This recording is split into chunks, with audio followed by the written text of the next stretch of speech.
Damon Richardson and the Nation of Islam.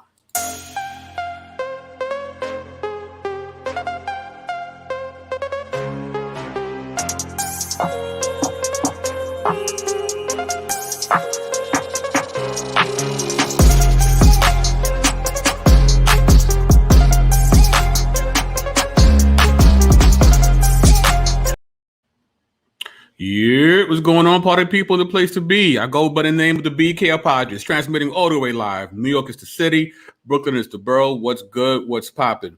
It is Thursday. It is Bodega Eve. So shout out to everybody. Let me do a quick check-in with the party people in the chat. We got Bodega Lady Dean New and Shotty Mills in the building. We got my man Jonathan Green. We got D Proverbs, and of course we got Shauna Huggins. I hope I'm saying that correct. But as always, please share, tell a friend that it's him again, and if you haven't yet, like, share, and subscribe.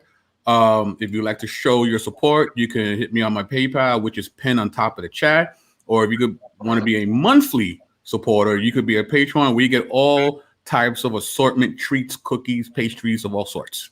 So with that being said, usually when I have this individual on my platform, it's because, we have to debrief of some sort of melee that occurred, right? But today we're going to talk about his contribution to this amazing book of entitled Urban Apologetics, Restoring Black Identity with the Gospel. Of course, I'm talking about Damezilla himself, Damon Richardson. What's going on, sir? Oh, man, I'm doing good, man. Just blazing hot down here in Georgia. Wow. And, man, I am sweating profusely, but I guess that might be some indication of how hot this show is going to be. So hey, from your mouth to God's ears, right? So we're talking about, of course, this amazing book that's been out now for the last few months now, 2 months has it been? And right off the bat, I'm sure you've probably heard this a billion times, but how does it feel being a part of this amazing collection of writers in this particular book? Like, how you been feeling about it? Oh, man, hang on just a second. Turn that back on for me, please. It's all right. Technical difficulties, ladies and gentlemen. It's okay. It's all right. What's up to my man Rome? He's in the building. What's going on? We got Angel. We got Richly Redeemed. We got Val Johnson. All right, we're back on. All right, cool. Yeah, Dave. And oh, man, listen. So about that collection, the consortium of writers, a great group of people. And I was definitely am honored to be a part of that assembly of authors, contributors, and all that they had to share. And it's kind of like a movie. You do your part. We watch movies and we almost think at the way we watch it, the way a production is put together, we watch it on the big screen. It almost seems like everybody was there all together. In reality, many of these scenes were shot separately. Some of these actors never even seen each other. And some of them may have never even met each other. Right. And then the way that the producer brings it all together into one cohesive motion picture, it seems as though they were all essentially working together in the same day at the same time or what have you. Right. And so in many ways, this book was much the same way. I do know all of the authors, and but of course we were all writing separately, and the way that each chapter seamlessly flowed together and the way that the book came together to form one whole is incredible. And so definitely it was wonderful, I would say, in that sense, working with them, although we did share rough drafts of it. So I was able to look at how some of their work was coming together. They were able to look at how mine was coming together. But for the most part, it's an incredible group of people, all with certain expertise, insights, and understanding in their area of discipline. And I was just grateful to be to be part. You know, when you are, there's a lot of things that you can say, and your words may be heard in that moment, and they may even have lasting impact on somebody or a few people in that moment. But I once heard it said that the faintest ink is more powerful than the sharpest mind. And I remember that stood out to me many years ago. And the idea behind that is that long after a person's ability to remember, that is the sharpness of your mind to recall, ink is going to not fade. And it's going to be a constant reminder, even when you can't recall. It's going to be a constant reminder. What you wrote down is going to outlive you, and it's going to outlive one generation after the other, and it will. And because the ink won't fade, there will always be people who will remember what you said. Whereas if you just say it, sometimes the memory of what you said will maybe last for that moment. And so it's an incredible feeling to be part of something that that's this big, excuse me, that's this big, and that is impacting so many people. And it's definitely encouraged me to write.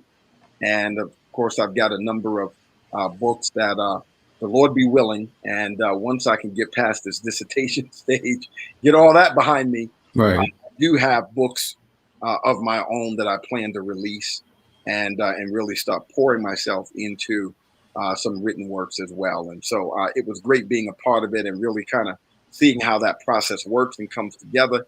And I'm just grateful, man. Amen. Yeah, I mean, it's really important for our community, you know, within the urban apologetic community. If we're going to be a community that's long standing, we have to have a corpus of literature, and you guys are producing that, and that's just so amazing and exciting just to see it occur. I'm just happy to be here to say I was here when it, you know, from its infancy, you know. But Absolutely. in this particular collection of literature, your focus is the Nation of Islam. So what I would like to ask you first and foremost is, what is your earliest memory of being part of the Nation of Islam? When you recall and think back about your time there, like what's the first memory that jumps out at you? Oh man, that's a great question. Unlike so many, unlike many people, I may be one of few. Well, I don't know. I just I talk to a lot of people, and oftentimes people don't have childhood memories that go past 5 years old or 6 years old, something like that. I mean, for some reason, I can remember things when I was like 2 or 3. I have no idea, but I have a lot of memories, and I think my earliest memory may be around of the Nation of Islam around 2 or 3 years old, and I do remember, early on going to the mosques, going to those meetings, and also, of course, being babysat by sisters in the mosque and things like that. So I do have very early memories. I was born into it. So the earliest, they're people who are born and raised in church. They call them pew babies. Right. So in that sense, I was a mosque baby. And I'm not sure if I put this in the book or not. That's sad. I don't even remember. But I don't remember if I put this in the book or not. But my Nation of Islam number, they gave you an X, which stood for unknown. That was whatever your name would have been of our ancestors, the family name before the transatlantic slave trade. Right. So they put an X there for unknown. And then you might have a number in front of the X, and that would depend on how many other persons of the same first name was in the mosque. It's like email addresses. Yeah. Okay. So I was actually Damon 2X. But also had an Arabic name. And so I don't think I've ever shared this, so this is an exclusive. Nice. All right, let's go. So my Arabic name was Nadir, Nadir, Nadir, and which essentially means, I believe in Arabic, it means prince, and which is very interesting because my middle name is Earl, which means noble, right? So you're Prince Noble, Prince Noble X. Yeah, I'm a noble prince. Oh Lord, and, that's all you need. I mean, you can see my head getting bigger even now. And but listen, even our dog had an Arabic name. We had a German Shepherd, and his name was Kabul, which is essentially Arabic for dog. Okay. But it sounds like a cool name. Kabul. That sounds cool. Yeah, Kabul. Yeah. So, man. So that was my Arabic name. Wow, that's, you heard it here first from Nadir himself. So let's actually start positive, right? What are some positive things you could say about your upbringing in the nation? Like, what are some life lessons that you still carry on to this day from your time in the nation? Yeah, so man, that's a awesome question, in fact, and I'll say this. There we go, some screen brightness. I'll say this about my time in the nation. Here's the thing: is that many Black kids grow up as essentially victims of colorism. Colorism is symptomatic of racism. It's how we feel about the darkness of our skin, and how we often internalize white supremacy on the basis of skin color, that is, skin shade and tone and hue, right? So as it goes, the lighter you are, the better, right? And Black kids really practice a lot, and even adults, so you would, I would hear growing up, you see kids putting their arms next to each other. Hey, look, I'm lighter than you. I'm lighter than you, oh, he's so black. This one's so black and that one's so black, like burnt toast and all kinds of stuff, and that has an impact on the way people see themselves, because in our society, being lighter is considered good, because lighter is closer to whiter, and white is good. White is best. White is right? And so essentially, that's the message behind that. And so oftentimes, the lighter skins would get treated better, or whatever colorism, whatever the symptoms of it were. And but it definitely it has a devastating effect psychologically. I'm moving towards the point, but let's look no closer than just look at even in African countries. Here's the interesting thing: many African countries that are predominantly Black. Like 99% Black, and even they still suffer from colorism. Sure. You go to the Caribbean islands, and they bleaching, all this bleaching the skin, yeah, and all this stuff. Why? Because they don't see their dark skin as beautiful. Right now, being Black doesn't mean necessarily being dark. Being Black could mean a lot of different things. Black people come in different shades of lightness and darkness, different hues. I've seen in Africa, you've got some group of people that have a greenish tint and hue to their darkness, some a pinkish hue and tint, some a bronzish hue or tint, some a reddish hue and tint, some a bluish, and even a purplish hue and tint. African people literally have the full range of shade, tint, and hue to our melanin. So nobody has a monopoly from a shade standpoint on what it means to be Black. But in this society, colorism would have it that many Black people look at somebody of my complexion as being handicapped or something. Like, look how dark he is. Or whoa, You know, he's kind of handsome for a dark-skinned guy. Right. Pretty good for a dark-skinned girl, kind of a thing, right? So where I'm going with this is that I saw many kids impacted by that. But being part of the Nation of Islam, that was not our thing. We had a sense of pride about our blackness that you know, prevented us from being ill affected by colorism, right? You know, I mean, shucks, from when I was 5 or 6 years old, and a kid would try to pull some of that, look how dark he is kind of stuff. Even I at that age would say, okay, so you're lighter than me. That must mean you're better than me. Well, if you're better than me and the white man is lighter than you, that must mean he's better than all of us. See where that logic goes? At 5 or 6 years old, I was already talking that way because the Nation of Islam, you know, gave us this sense of black is beautiful, and really drove that home. So I never felt disadvantaged because of my skin color, because my context really lifted that up. Whereas in you know, apart from the Nation of Islam, kids were being picked at and made fun of because they were darker.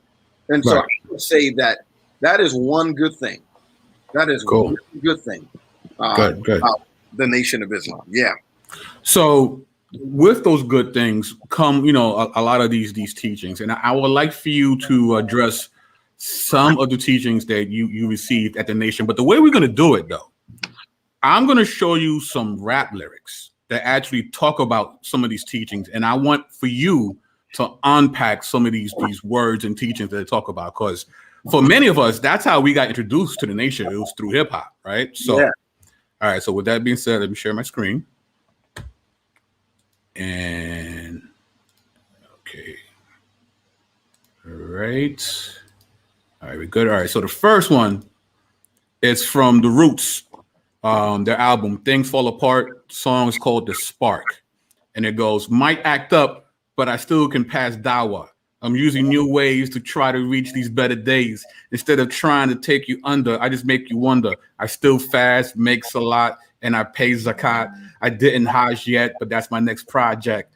Living 2 lives, one of turn and one with true lies. Keeping up hope, knowing he's answering to my du'as. So what's a dawah? A dawah is an invitation to Islam. Okay. So that's kind of like, you know, like an altar call of sorts. Yeah, essentially, like somebody sharing Islam with somebody, essentially like a call to, like an invitation. Yeah, an invitation to accept Islam. Okay, and salat, that's prayer. Is that a prayer? That is exactly right. Salat is prayer. And what's a zakat? Zakat. What is? I'm trying to remember, man. You are definitely testing me now. Hang on. It'll come to me. Zakat is one of the pillars of Islam. It is almsgiving. It is almsgiving. Okay. Yeah. And the Hajj is a pilgrimage, correct? It's a pilgrimage. Yeah. That's one of the things you have to do as a Muslim, right? If you can, right? Yep. That is exactly right. And the du'as, I don't know if I'm saying that right. What is that? I am du'as is related to salat. Like dua is an invitation to Islam, and salat is prayer. Du'as is an invitation to prayer. Okay, cool. Yeah. All right. So next up, Lil Wayne from the album The Carter song The Heat.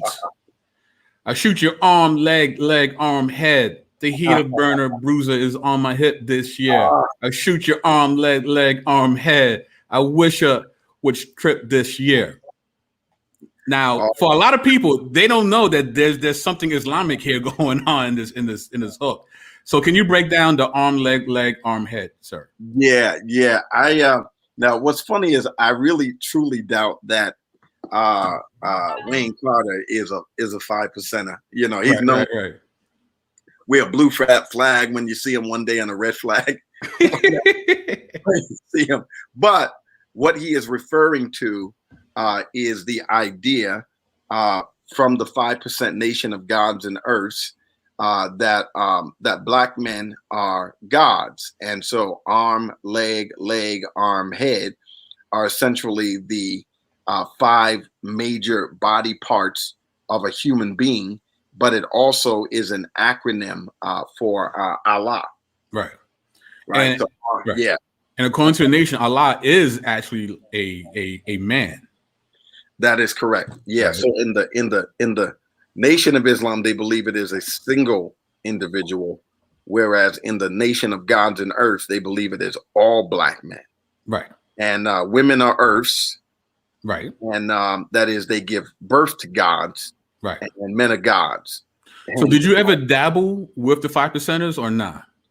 No, I've never dabbled with the 5%ers, but I did, take some time to essentially, learn their philosophy. Most of their philosophy essentially was already taken from. So I pretty much already knew it, right, from the standpoint that it was already taken from Supreme Mathematics, the Supreme Lessons, right, by Elijah Muhammad.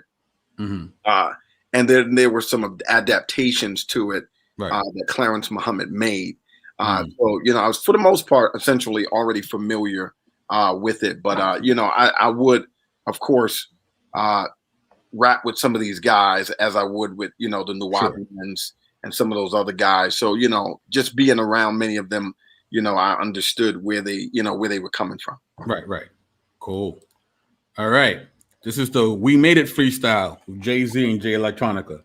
Jay-Z says, the black God saved me. You can blow the nose off. That won't change it. Obamacare won't heal all that anguish. We came a long way from the bottom of the boat. All praise to the Mahdi. That's my chair. Don't mind that. The boat, all praise to the Mahdi. We found a language, gold necklace, middle finger erected, God, tribe of Shabazz styling. On the record, lost sons of Muhammad. While in the wreckage, Ashadu ilaha is the message. So the black God. What's the black God, Damon? Yeah. So the black God essentially is really just more or less what I was talking about. It is really that the fact that black men are essentially gods, and but it's a little bit of what you find in this particular song. So a little bit of what you would find in the Nation of Islam. It sounds like he's also making a reference to W.D. Farad Muhammad, because he's also speaking particularly about the Mahdi, which is the savior, or essentially the Messiah in Arabic, and then of course there's a message about, there's that piece there about the tribe of Shabazz.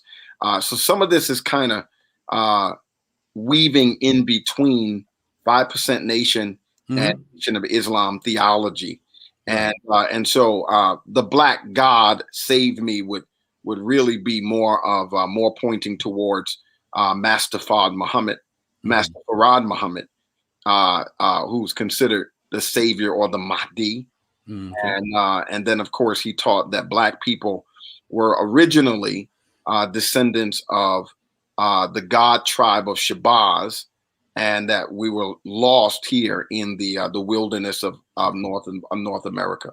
Is there any primary evidence of such a tribe? Absolutely, absolutely no. It's very similar to what you would find with the Mormons and the tribe of Moroni and all of these different kind of so-called Native American tribes, this, that, and the other, for which there's no evidence these groups of people ever lived. What's interesting is that a lot of the story of the Nation of Islam, cosmology, and even some of your tribal kind of stories are patchworks between what you would find in Mormon cosmology, as well as, of course, some of the Mormonism in terms of tribal Moroni, Mhm. as well as some of your Seventh-day Adventists and even your Millerites. Watchtower Society eschatology. So it's a lot of patchwork of those things. So we definitely know for a fact that Farad Muhammad and Elijah Muhammad were influenced by a number of different people. Elijah Muhammad definitely by Charles Taze Russell, the founder of the Jehovah's Witnesses or the Watchtower Society. Right. Oh, and a fun fact for the chat, this thing about blowing the nose off, he's referring to allegedly Napoleon blowing the nose off the Sphinx. Sphinx nose was already gone prior to Napoleon's discovery of it. So just want to throw that out there. But anyway, let's continue his freestyle. Like, Negroes, we made it. From slaves on a slave ship, live from the cotton field, straight to the spaceship. What is the spaceship, bro? Yeah. So what's funny now, I remember when we were little, we used to even till this day, you could be standing outside late, you'll see some at night, right, some lights up in the sky, and it's nothing but a plane. These are the flashing lights of a plane in the sky, and but we would see that, and we thought essentially it was the mothership, which is what they call it. Here's the interesting thing, that the whole notion of the mothership, that idea was essentially plagiarized. Elijah Muhammad plagiarized that not only from the Jehovah's Witnesses, who taught that in the Battle of Armageddon, these Jehovah would use these spaceships, and Russell talked about how these ships were being built. These spaceships, he said, were being built in Japan during like things like World War I or World War II. Right. And Elijah Muhammad actually makes mention of that. You can actually find that in a couple of Muhammad Speaks, where he's talking about these particular spaceships. Well, ultimately, that were being built in Nikon, Japan. And well, ultimately, what ended up happening is that the Nation of Islam taught that the mothership essentially is going to be, which is now being piloted by Elijah Muhammad, consequently. But before that, the mothership would actually be used by God to destroy the white man. It would be essentially the salvation of the black man, but the damnation and destruction of the white man. And so the spaceships, essentially, they would compare it to Ezekiel's wheel in the middle of the wheel, right, the chariots, right, and the chariots, and they believe that Allah is going to use these essentially in the Battle of Armageddon, which they believe is going to end the rule of the devil, who is the white man, right, the 6,000-year rule of the devil, and how Allah is going to do it is he built these spaceships himself, Muhammad, and the scientist, the God scientist, they built these spaceships, the mothership. So Elijah Muhammad is still considered alive on the mothership? Still considered alive and on the mothership. Now, inside the mothership, there are a number of smaller ships.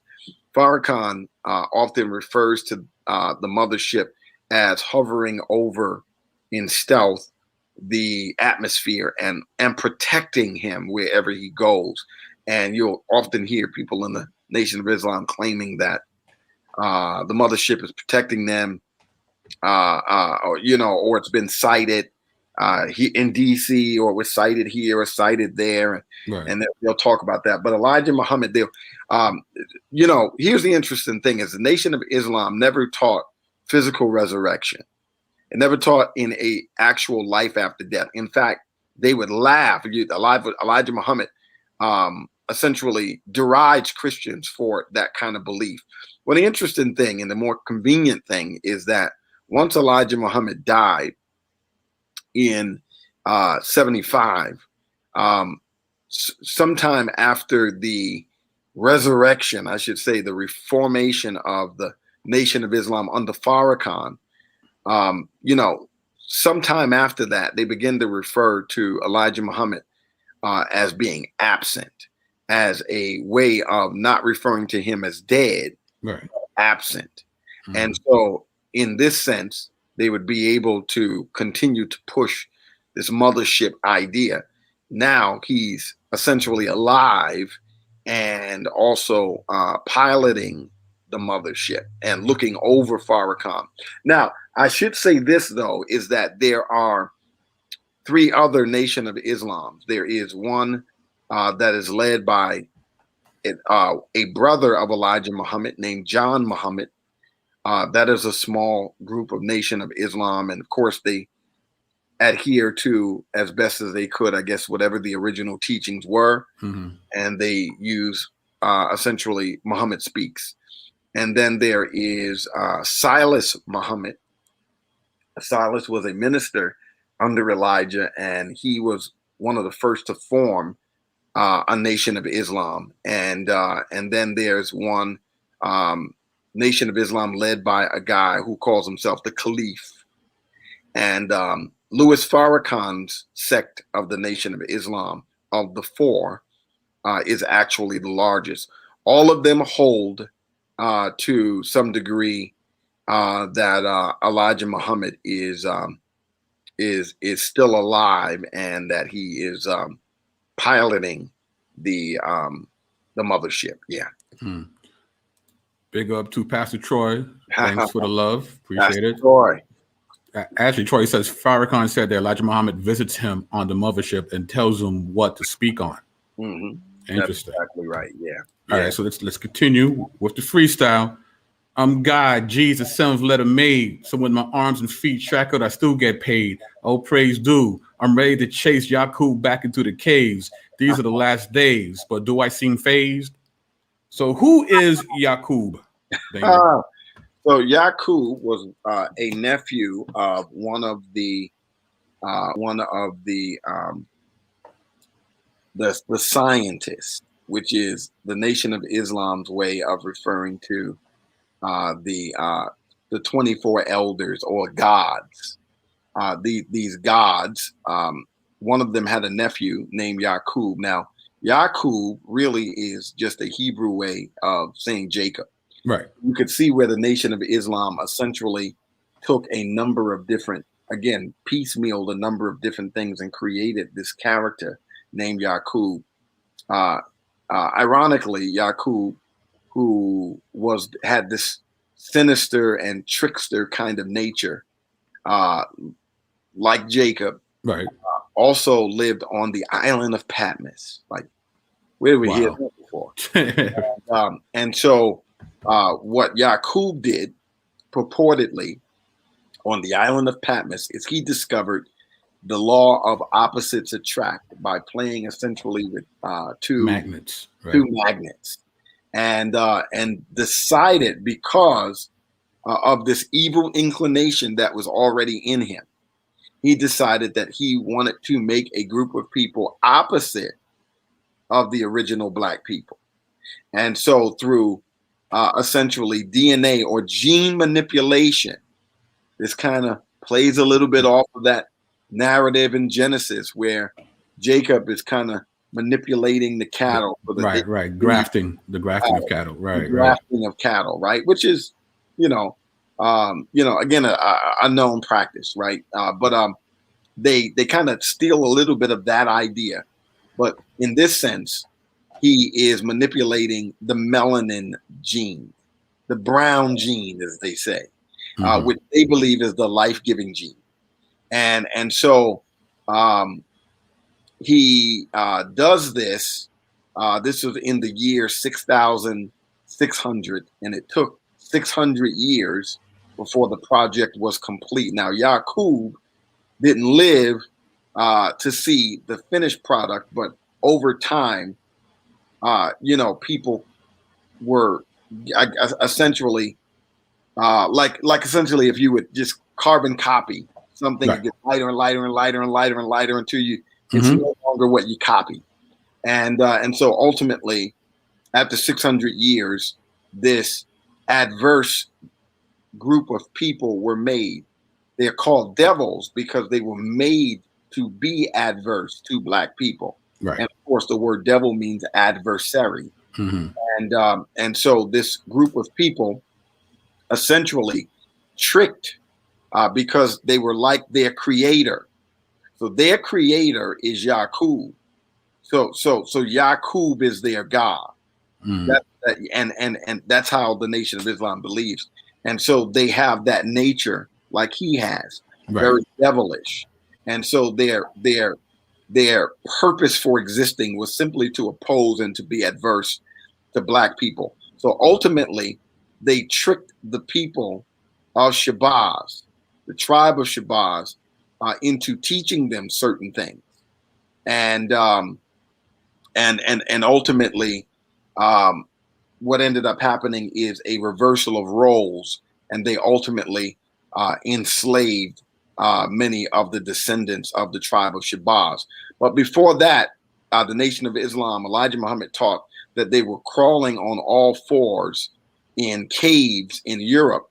The Caucasus Mountains. Civilized in the Caucasus Mountains until they were civil. There were many attempts to civilize these people, the prophets and Moses and all these. Even Jesus attempted to civilize these descendants of Yakub and ultimately failed, or what have you. So yeah, so that's who Yakub is supposed to be, the creator or the God of white people.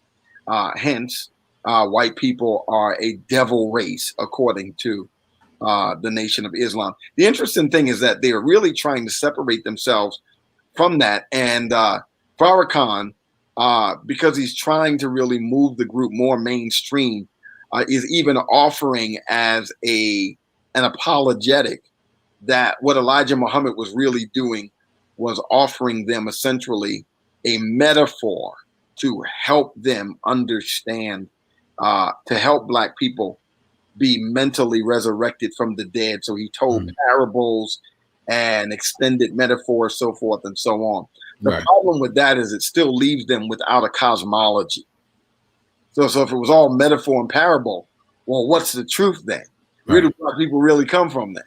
Right? So it doesn't get them off the hook. In fact, it causes them to fall even deeper into trouble, because now, well, if that wasn't true, he said it was. In fact, he made claims that this was true, that this is what Master Farad Muhammad told him happened. So if this is not true, then they can't be trusted. Right? So yeah. So then Elijah Muhammad is no prophet, and Master Farad Muhammad is no God. Speak on, I remember watching a video, it was Farrakhan doing Savior's Day. And he was explaining about how Black people are cursed with the hair texture that they have, right? That at one point, right, Black people's hair was very much like the hair on the eyebrows. Yeah. But because of their rebellion and they ran into the jungle, they became more animalistic. Like, can you speak on that a little bit? Yeah. So going back to some of their earlier cosmology, one of the scientists, one of the 24 scientists, not Yakub, but one of the 24 scientists, actually decided. So Black people were originally from the moon. Let me just say that. Black people. Say it again. So Black folk, if y'all didn't know, you guys are originally from the moon. Wow, we're from the moon. That's where we're originally from. Wow. And 66 trillion years ago. That's where we're originally from. And one of the gods decided to blow up half the moon. And as a result, hold on, sorry about that, blew up. Hang on just a second here. All right, yeah, I have some stuff popping up on the screen. But as a result, everybody, essentially everybody was lost, but the survivors were the Shabazz tribe. And they came via spaceship to the Earth. No, they literally. Sounds like Thundercats. Essentially, the half of the moon that survived was the half that essentially came to Earth, right? So that part literally fell to Earth. Wow. And so the survivors were the tribe of Shabazz. So just keep that in mind. So all of the existing black people on the moon died except for Shabazz's tribe.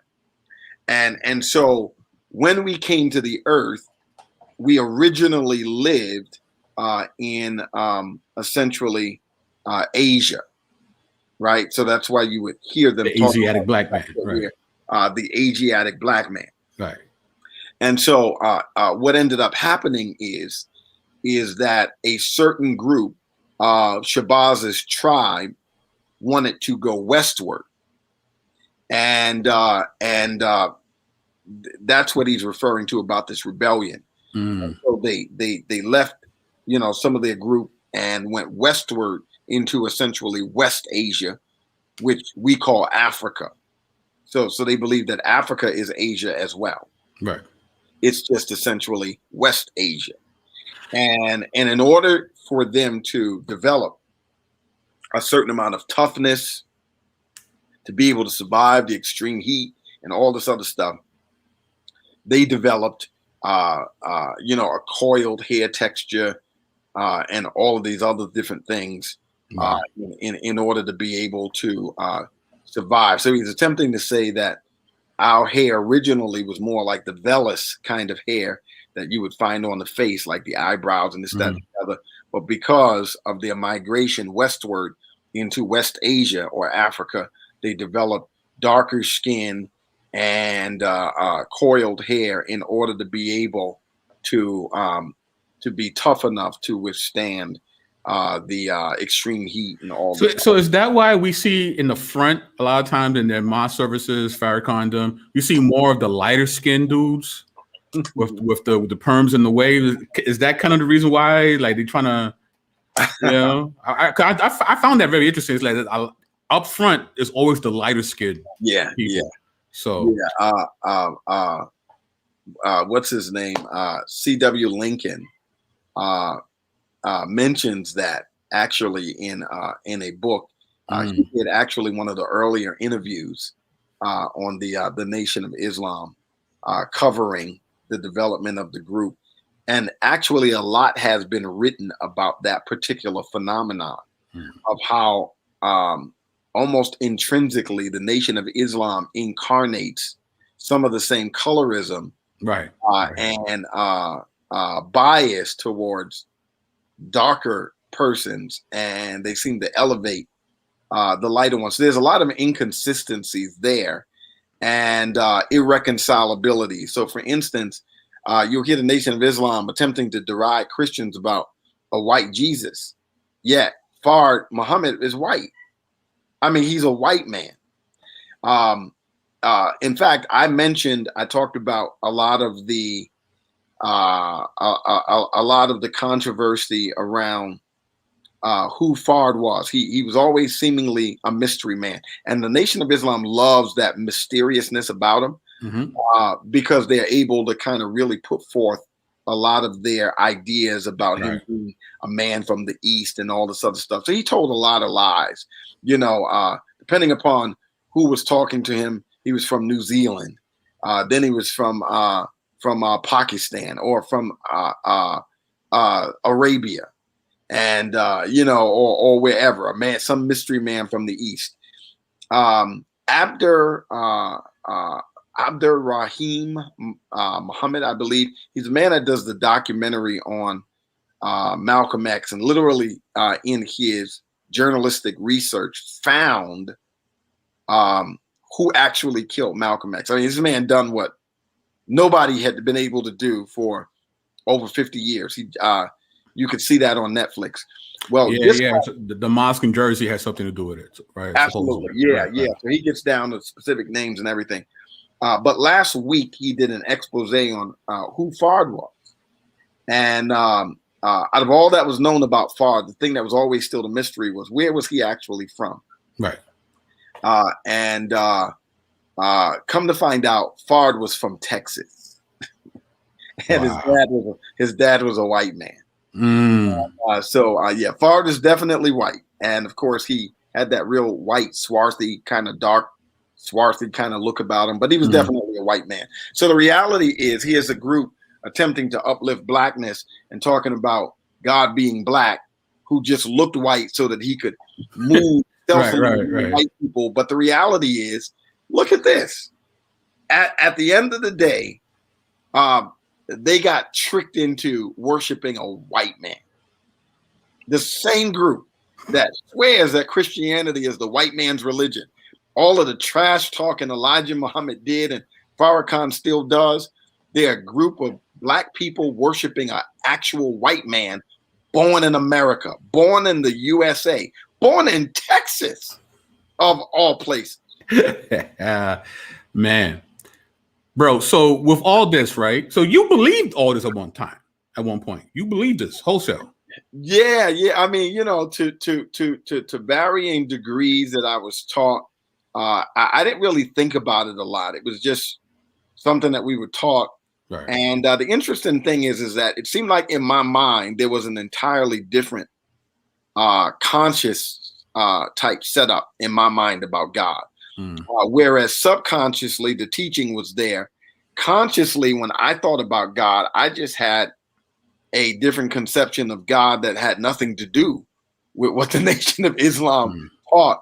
And I really can't think of anybody to credit other than God himself, because those conceptualizations really align with how God actually revealed himself, being all-knowing, being again, omniscient, being omnipresent, being omnipotent and all-powerful. Right. I just didn't conceptualize God. It's funny because we laughed about the Christian conception of God as being a spook. Yeah, I always thought of God as being more invisible and ever present, and so forth and so on.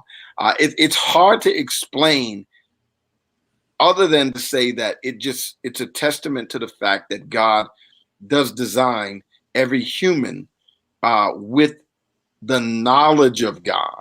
In the sense, it's written in the way that he designed us. It's part of the Imago Dei. Right. Paul mentioned it in Romans chapter 2 when he says the Gentiles who don't have the Torah do by nature the things that are contained in the Torah because it is written in their conscience. And so, yeah, there it was. I mean, I had it right there in my conscience the whole time. So, so when was the time, if you can remember, the turning point where you couldn't deal with this contention that was in your head? Like you was finally done, and you were going to leave the nation. Like, do you remember? Was there a particular moment or a series of moments that finally said, you know what, enough is enough, I have to leave? When was that? Yeah. So I had heard the gospel. I had heard the gospel a number of times, and had even considered the gospel. Some Southern Baptist evangelist would, come by, Mr. Brown, we call him. He'd come by and pass off tracts and this, that, and the other. So I had heard the gospel, had even considered the gospel. But as I got a little older, my second oldest sister started really taking Christianity seriously because of a family. Her boyfriend's family were Christian, so she started attending church, and so it was having conversations with her about Christianity, about the Bible, about Jesus, about the Godhead, and things like that. That there were a series of debates. So I was about 16 at the time, and would be debating her on these things. And after some time, it was like the conviction of God was just growing stronger and stronger on me. And so after some time, what I did is decided, well, let me just go and investigate and see what's going on. I just want to check it out, and so there was just this strong pull and this draw that I began to sense, and it was like God was saying, all of the inquiries that you've had over the years, and the thoughts, and um, the meditations about who God is, and all these different things. It was like God was saying, "This is it. Wow. This is what I've been trying to show you all those years."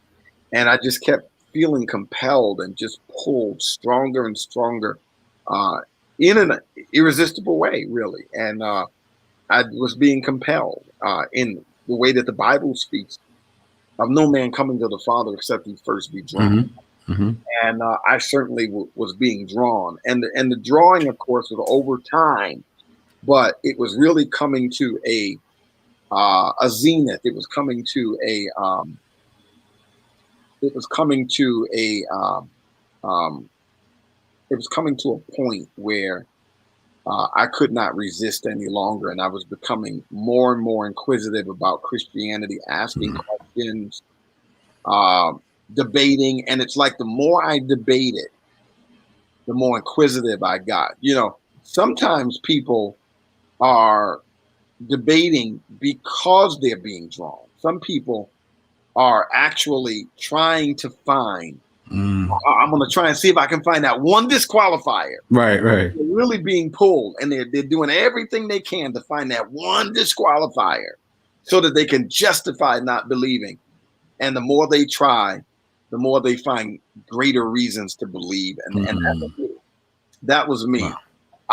My sister was she was like, boom, boom, boom, hitting me. And I was fighting and trying to find more reasons. And man, and finally, man, I remember going to church, and when I was sitting there, and it's like in my mind, I had made up my mind, I'm going to give my life to Christ. And it's like the preacher would never shut up. I was like, man, I hope this guy just finishes this message so I can, my mind was so made up. I was so convinced. Wow. That Jesus was the Christ, the Son of the living God, that I just wanted to be saved, man. I really did. I wanted to be, but it all happened over time. Right, of course. How did your family take that when you decided to make Jesus Lord? Like, how did they take it? Yeah, so my father had already passed away about 6 years earlier, and my mom, it seemed like there was some hostility there. I'm a little remiss though to say, at the time though, our participation in the Nation of Islam wasn't really there. I guess you can almost kind of consider us in some sense to be believing backsliders. But there was a reason for that though. The reason for that was that we were in the Nation of Islam under Elijah Muhammad, and when Elijah Muhammad died, Elijah's son Wallace led the Nation of Islam into traditional Sunni Islam, and many people followed Wallace, who later changed his name to Warthdeen Muhammad. Many of them followed him into that, and many others became disillusioned, and many others went into one of the other four Nation of Islam, the Reformed Nation of Islam groups, the ones that were trying to recapture the original teachings, including Farrakhan. And our family was just kind of one of those somewhere in between. So we were seemingly holding on to Nation of Islam beliefs and ideas, but not necessarily really keeping up, so to speak, right? So, but all of that was part of God's master plan. In some of the dynamics that happened in my family, some of the dynamics that happened in the Nation of Islam, it was just enough crisis for God to utilize that to wrestle me. You see, we talk about people coming to God, but we often overlook the distractions and the crisis and all of the things that God uses to get our attention. Before God spoke to Moses, he got his attention with the burning bush, right? The bush was on fire, but it was not being consumed. Moses is passing by, and God doesn't just start talking to him. God sets this bush on fire, and the bush is not even burning up. And Moses sees this and is like, this is odd. I've never seen anything like this before. Let me go a little closer, check this out. And when he does, the Bible says he said, I'm going to turn aside. Let me go over here to see what's going on. And when he does that, then God starts speaking out of the bush. And so what does God use to get your attention? And sometimes what God does is he creates turmoil in your life or in your family's life or even in circumstances within your context. And a lot of that is part of God's orchestration to draw you to him. Right. So if you really look back over time, you know, all of this stuff, I came to Jesus one night and my heart wasn't right. It really doesn't come down to no one night or no one day and no one Easter Sunday and no whatever. God was orchestrating all kinds of things, moving things out of the way, causing this one to fall back and all kinds of stuff. Right. To draw you. And so when I really look back on my life, that's what was going on. Yeah, man, that's really good. In fact, you kind of encapsulate what you just said in the ending of your chapter, and I just happen to have that quote. It says, "How should Christians respond?" In non-response to the teaching of the Nation of Islam, it is very important that we begin with prayer. Prayer should be made for those who follow the NOI, including requests for God to convict the NOI members of sin and reveal their need for salvation. Keep in mind that many NOI adherents have underlying identity issues and social economic concerns that have motivated their interest and involvement with the group. Subscription to doctrine is often more a byproduct or end result, not necessarily the impetus for their allegiance to the Nation of Islam. Genuine relational conversation and a demonstration of interest in the person should precede conversations about theology. Absolutely. Yeah, that was well said. Can you expound a little bit, on that, please? Oh man, I was reading that. It's like, wow, did I say that? I had an Urkel moment. Wow, did I say that? And but yes, absolutely. Socioeconomic concerns and issues. Very early on, the Nation of Islam was had a very strong appeal to men who were incarcerated, and it actually still does till this day. But from the 50s, 60s, and 70s, there was a program in the prisons, and they still do have it. But then it was a behavior modification kind of program. So men could get out of prison earlier by subscribing to the teachings of the Nation of Islam, which already by this time had a track record of reform. And so the Nation of Islam, essentially would tell the corrections department that, hey, listen, there's really no reform program like ours, and that we can reform the black man. We've got the only message that can resurrect the black man mentally and reform his behavior. And it was proven to cut down on recidivism. That is black men returning back to the incarceration system. And so here's an interesting analogy, though, is that the Nation of Islam had already taught that essentially black people are displaced in the wilderness of North America. And so in that sense, black people are in the belly of the beast. We are essentially in the clutches of the white devil. We are in a society that they control in the belly of the beast. Right. We are, in a sense, in a prison, right? And so if you take that same message and apply it to people who are literally in a prison, behind bars, which is why they still call it the belly of the beast, it resonates even stronger with them. And it even becomes a way of almost justifying, my behavior is really rooted in the fact that I learned this behavior from the white devil. I wouldn't be as bad as I was if it weren't for this or that. And again, we understand about institutional and structural kind of racism and the role that has. But it also kind of gave Black men a justifiable reason for their anger. And then the Nation of Islam was just very skilled in being able to take that anger that it had justified with this belly of the beast kind of idea, and then to harness that and then say, hey, so let's take that anger that you have and that righteous indignation that you have as a Black man, and then let's use that to start uplifting the Black race and doing for self, right? So it was a way that they could really harness that. And so that really resonated with men. They were known for their discipline and all that other stuff. And then let's just be honest, when you're incarcerated, you better get with somebody. You better get with somebody. You gotta click up with somebody, right? You better click up with somebody. I don't care if it's the skinheads. I don't care who it is. But if you by yourself, it may not go too well for you. So obviously, these are some tough brothers right there. You know what I mean? So they're not gonna mess with.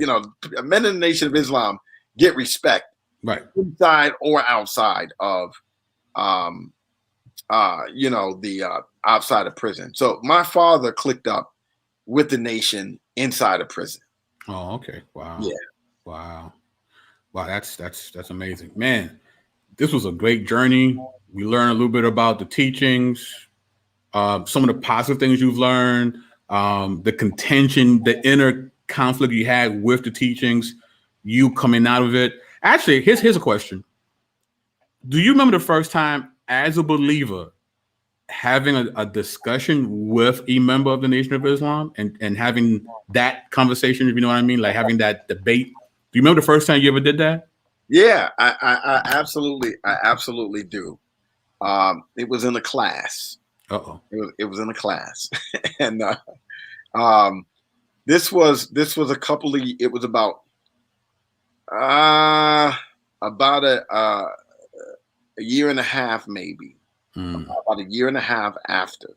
And I was in a class, and the professor was so excited about me and this N.O.I. cat being in the same class. And it was the class was happened to be on world religion. And so we had gotten, like, this professor must have been plotting. So we had gotten to the section on Islam. And and he had already covered traditional Islam and all this other stuff. And so then he started talking about essentially these quasi-Islamic type groups. And he was talking about the Nation of Islam. And then he was like, yeah, and so Damon used to be in the Nation of Islam. And see, the other Nation of Islam fellow, he would come to class, with his suit and bow tie and everything. Wow. And so he was like, share with us, some of your testimony, this, that, and the other. And he was just massaging the whole deal. And so eventually what happened is a back and forth ensued. And, so I'm doing apologetics already. Don't even know I'm doing apologetics. And everybody in the classes listen. And the professors, he's sitting on his desk, and he's like, he's got a big Kool-Aid smile, and he's just so excited, like, yes, this is the best class ever. And so I'm just going. And Dame Zilla was born. And Dame Zilla was born. And I'm just going in on this guy, and I'm hitting him like, about the doctrine, and clearly I was more versed in NOI theology than this guy was, and then I hit him with, I was in the Nation of Islam when Elijah Muhammad was born. You don't even know what Elijah Muhammad looks like. Oh man, all kinds of stupid stuff, But either way it goes, I was really exposing the fallacy in a lot of their beliefs and so forth and so on, and was even showing where they have borrowed so many of their ideas from not only traditional Islam, but from Christianity, and that the Nation of Islam was essentially just a hodgepodge. Right. And I was showing where they had gotten it all from. Right. Just exposing it. It was just so that was like the real first encounter. And I continued to try to engage with them over the years. And it's nearly impossible, though, to really engage with them in an apologetic kind of context, because Louis Farrakhan is very controlling over that piece of it. And I've attempted to debate with them. I remember back in the early 90s attempting to debate with one of the one minister of a Nation of Islam mosque, and by that time Farrakhan had put essentially a gag order on all ministers so that they could not make public statements of representation to the nation. So he's, from that time on, he just seemed to always control, and he's always kind of found ways to demote his own ministers. I don't even think they're regular ministers anymore. Now they're student ministers.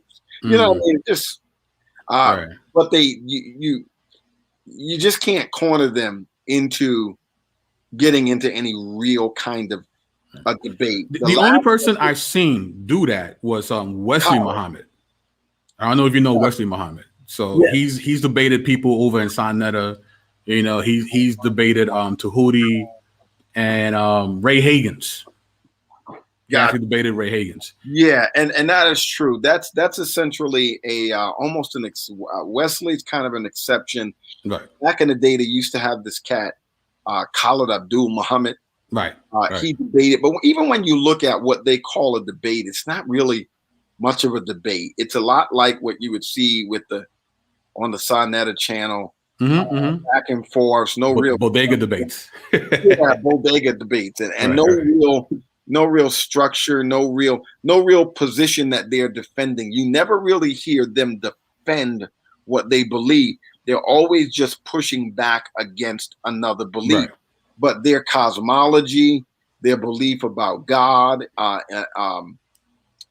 theology proper, there's so many things that are essentially indefensible about what they believe. You just don't even hear them try. What they believe about the true history of Jesus and all of that. You can't go anywhere. You can't hardly enter a debate defending that kind of stuff. And they don't even try. When they do, when you hear Wesley, again, and people like that, Khalid and that kind of thing, they're not defending the beliefs of the Nation of Islam. What they're really more so doing is attempting to demonstrate possibly the reasonableness of Nation of Islam kind of beliefs or what have you, or either just pushing back against the beliefs of others, but not really defending their own beliefs. They just don't do it. I would be interested in having a debate with again, with somebody like Wesley Muhammad. Right. Wesley's interesting because he's continued the synchronistic tradition in the nation, because what he's done is he's tried to push Islam even past the 7th century, like into ancient Kemet. And he calls it meiotic Islam. So I find it very, very interesting. Somebody like a Wesley or even a N.O.I, I just don't think that they would be. They'll mess with some of these Kemetic type cats, this, that, and the other. But when it comes down to it, Christianity has run all these cats up off the block. They know not to debate with us. They know. They didn't know that before, so they would say all kinds of things. And Christians were not known for doing urban apologetics. So, you know, these kind of conscious groups would always take little jabs at Christianity here and there. Nowadays, they know better than to do that. Like, we will come for you and we will make you shut up or shut up. And so none of them do. None of them are willing to really engage in that way. Every now and again, you might find a little discussion, but when they do, it doesn't work well for them. You just see what Adam and Jabari didn't work well for Jabari. It didn't work well for Jabari when he ran up against Bantu. Didn't go well. You know, and the rest of them, what did they do? They run like Polite and some of the other ones. I knew he was gonna bring that up. you know, I gotta get that in there. I gotta get that in there. Yes, sir. Yes, sir. But they run. They know better. Your Kevin Wesley's, they're gonna run. Yeah, you know, they just they know better. Right. We run the block now. Christianity runs the block. I like that. Talk that talk. So there we go. You know, but I'd love to have some engagement with the Nation of Islam in terms of a debate, not some ecumenical, none of that nonsense that they get along. Right. In Chicago and all these other places. No, let's have a real debate. I'd love to debate Farrakhan. I don't care who they get. I would like to see you and Wesley go at it. That'd be dope. Absolutely. That'd be dope. Absolutely. But speaking of debates, Damon, you have a debate coming up, right? Friday, June 18th, 2021, from 7 p.m. to 10 p.m. Pastor Damon Richardson and Dr. Richard Carrier. The topic, did Jesus exist? So, yeah. Oh, and by the way, I just hollered at Garfield, and I have the pay-per-view link. The pay-per-view link. Yeah. Which I will be putting in the chat right now. So, ladies and gentlemen, you can go into that, register, and yes, and all the money is not going to the conscious people. That is, you know, Damon will be compensated for his services rendered. So please, let's support our dear brother Damon. So yeah, tell us a little bit about the debate. Yeah, this is going to be an incredible debate. Number one, this is the position that Polite was supposedly going to represent. The what you would call the negative constructive. This is defending the idea that Jesus was not a person of history. And but Carrier, who is an atheist scholar, historian, is going to be representing that position. And obviously most people pretty much feel that, yeah, this is an indefensible position. And truly it is. But it's still an important position. It's an important debate because there are many, especially in the African American community, that are essentially, it's a growing idea that's becoming popular. You're just about in any thread where they're trashing Christianity, and then you hear randomly, yeah, Jesus is this fake Jesus anyway, and Jesus didn't exist, and all this other stuff. So it's a very popular, growing in popularity, an idea that Jesus is not even real, or that he's just really a composite type figure of a number of different mythological characters, so forth and so on. Very, very popular idea. So forget the fact that it's an indefensible position. It's going to be an opportunity for these people to hear the incredible evidence for the historical person Jesus. We won't be debating Jesus's divinity, that is his divine nature, or anything like that, but just really the historicity. Jesus as a person of time, space, dimension. That's a real good place to start for many of these people, because they've already fallen victim to this notion that Christianity just made that up along with everything else. And you'll hear them with various versions of that narrative. He was invented at Nicaea, so forth and so on. So all of that is going to be put to absolute rest. The majority of the audience are going to be those type people. So after this is all said and done, yeah, they can't keep coming back. Because at the end of the day, well, if you're not smarter than Carrier, then just shut up. Yeah. Carrier is going to be representing that position as a PhD scholar. And if they haven't at least done the level of work that he's done, then there's really nothing else to say after Carrier's position is utterly destroyed in that debate. I don't want to hear nothing from none of them. If you have not risen to the scholarship of Carrier to the degree that you can present other evidence that Carrier did not present, then we expect that whole thing to be buried on that day. Right. Because at the end of the day, that's a losing position. It's going to be an incredible debate, but of course the truth is going to prevail, and there's absolutely no doubt in my mind that the overwhelming evidence for Jesus's historical existence is going to be presented, and Carrier's position just won't. Yeah, he just won't be able to make his argument. He won't be able to pull his argument off.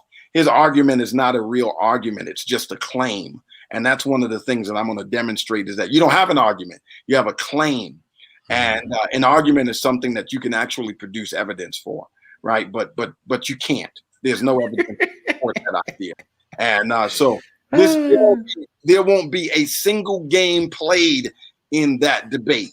I promise you. There'll be a lot of slow singing and flower bringing. Is that what you're saying, Damon? There you go. There you go. In the sweet by and by. Oh man, amazing. Beautiful show.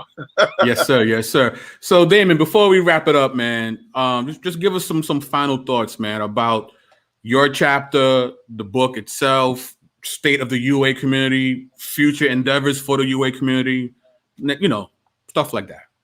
Oh man, absolutely, man.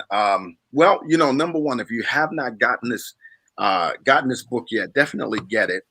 I particularly love this chapter because, in reality, you really want to think of the Nation of Islam as essentially being the ideological and theological brainchild, if you will, of all the other little groups. Like you'll hear a lot of their ideas get filtered out into Nawapianism. You'll hear some of it among the Black Hebrew Israelites. You'll hear some of it, obviously, among the 5%ers. You'll hear it among many of your various Black religious identity cults because they were so predominant, if you will, as the leaders of Black thought and Black consciousness, Black religious thought in Black communities. They were the leaders of that kind of thinking. And so much of what they have to say about the Bible and about Christianity was proliferated over a number of years. And you find sprinkles of all of that in the other religious identity cults. So the more you understand where that thinking comes from, even when you encounter it with these other groups, you'll recognize it as, yeah, that comes from the Nation of Islam right there. Like that whole notion of Christianity being the white man's religion and a lot of that kind of stuff. Yeah, you're gonna find that idea with the Nation of Islam and Elijah Muhammad, so forth and so on. So it's really important to understand their thinking and how to deal with it in order to kind of recognize some of it and know how to deal with it when you hear it with some of these other cults as well. So that's one of the reasons why obviously it's very, very important. And again, every one of these groups have their little ebbs and flows. Who's to say that the Nation of Islam, like the BHI, is not going to see another revival? And they've fallen off over the years, but they're still pretty consistent in the Black community. But another revival could come where next thing you know, tens of thousands of Black men, tens of thousands, hundreds of thousands even, become interested in it. And next thing you know, we've got, like we see with these BHI camps, we just see a wave of interest. in that direction. How are we going to address that?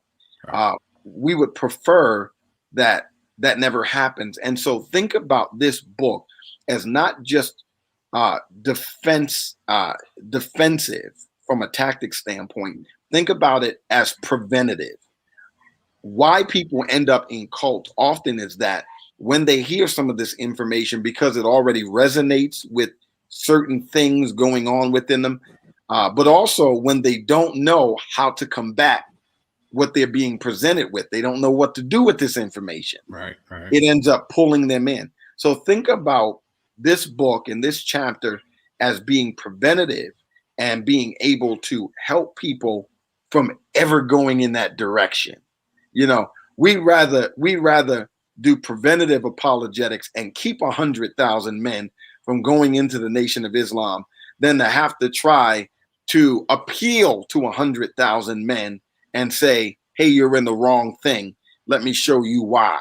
Right. So that's, again, another one of the reasons why it's important. And so, that's one of the reasons that the urban apologetics community exists is that we're not just trying to pull people out of the fire. We're trying to keep folk from getting into it. Amen. And so, again, more and more people are becoming aware of the work that we're doing and the need for this work. And the more people get involved with it, again, at the end of the day, the thing that I love about urban apologetics is that it is so grassroots. It's at the grassroots level that encourages people, whether they have a background in apologetics from an academic standpoint or what have you. It encourages biblically sound, theologically conscious, Christ-centered, biblically orthodox, gospel-minded, gospel-centered believers to want to engage the culture, just like the gospel, with the gospel, but also with apologetics, so that they not only have the right gospel and message to tell, but they've got the information, the equipping to be able to defend the faith and to be able to present intelligent answers to people who push back against the claims of Christianity, so forth and so on. And so we need more people who want to be part of that. So that's one of the things that I love about the direction